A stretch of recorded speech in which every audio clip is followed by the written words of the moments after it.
আসসালামু আলাইকুম বন্ধুরা, আশা করি সবাই ভালো আছেন। বন্ধুরা, তারেক রহমান সাহেবের আমন্ত্রণে বা প্রধানমন্ত্রীর ডাকে সাড়া দিয়ে সম্পাদক মণ্ডলীর বিভিন্ন পত্রিকার সম্পাদক মণ্ডলীর যে একটা কমিটি আছে বা একটি গ্রুপ আছে, তারা মোটামুটি নেতৃস্থানীয় বা প্রথম শ্রেণীর সম্পাদকরা প্রধানমন্ত্রীর সাথে দেখা করেছেন। আমি মনে করি একটি ভালো সাইন।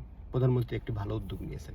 রাজনীতি এবং সাংবাদিকতা যদি এটা একজন আরেকজনের পরিপূরক, এটা যদি সহাবস্থান না হয়, সুস্থ সহাবস্থান বা পজিটিভ সহাবস্থান না থাকে, তাহলে একটা দেশের রাজনীতি বা ডেমোক্রেসি কন্টিনিউশন হয় না, সুন্দর কন্টিনিউশন হয় না। সেটার প্রভাব আমরা গত সরকারের আমলে দেখেছি। তো বিষয়টা হচ্ছে যে প্রধানমন্ত্রী ডাকে সকল সম্পাদক তো গেছেনই, প্রথম শ্রেণীর সবাই গেছেন, সেখানে ডেইলি স্টার এবং প্রথম আলোর সম্পাদকই গেছেন।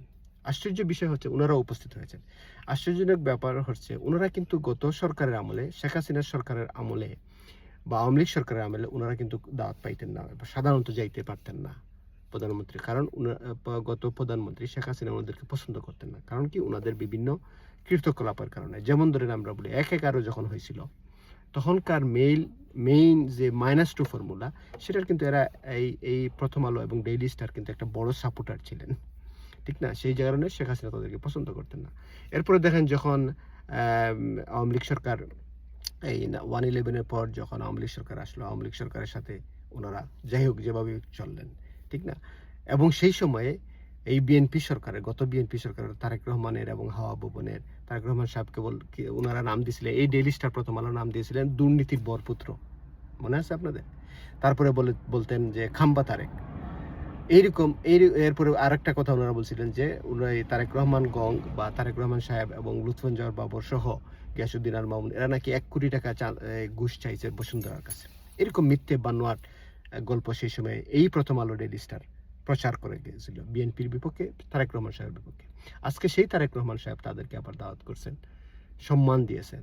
আমি মনে করি রাজনীতিতে এটা অনেক বড় একটি সহনশীলতা। রাজনীতির একটা নাম, রাজনীতির অনেকগুলি বিষয়ের মধ্যে একটি ইম্পর্টেন্ট বিষয় কিন্তু হচ্ছে সহনশীলতা। রাজনীতিতে আপনার সহনশীলতা থাকতে হবে। সহনশীলতা না থাকলে আপনি রাজনীতি কন্টিনিউ করতে পারবেন না, আপনি রাজনীতিতে মহান হইতে পারবেন না, গৌরবান্বিত হইতে পারবেন না, ভালো সিদ্ধান্ত নিতে পারবেন না, ভালো কাজ করতে পারবেন না। তো দেখেন বন্ধুরা, তারেক রহমান সাহেবের এই স্যাক্রিফাইস বা এই যে একটি দূরদর্শী চিন্তাধারা, যে সংবাদক মণ্ডলী দাওয়াত করা এবং তাদেরকে বলা যে আমি প্রতি 3 মাসে আপনাদের সাথে একবার বসবো এবং আপনাদের সাথে আমি খোলামেলা আচরণ করব, খোলামেলা কথা বলবো। যাতে করে কি হবে জানেন, এরা সাংবাদিক হচ্ছে জাতির বিবেক। সাংবাদিকরাই তুলে ধরতে পারে দেশের প্রকৃত রূপ বা প্রকৃত যে একটি চিত্র। খোদা হাফেজ, গড ব্লেস বাংলাদেশ।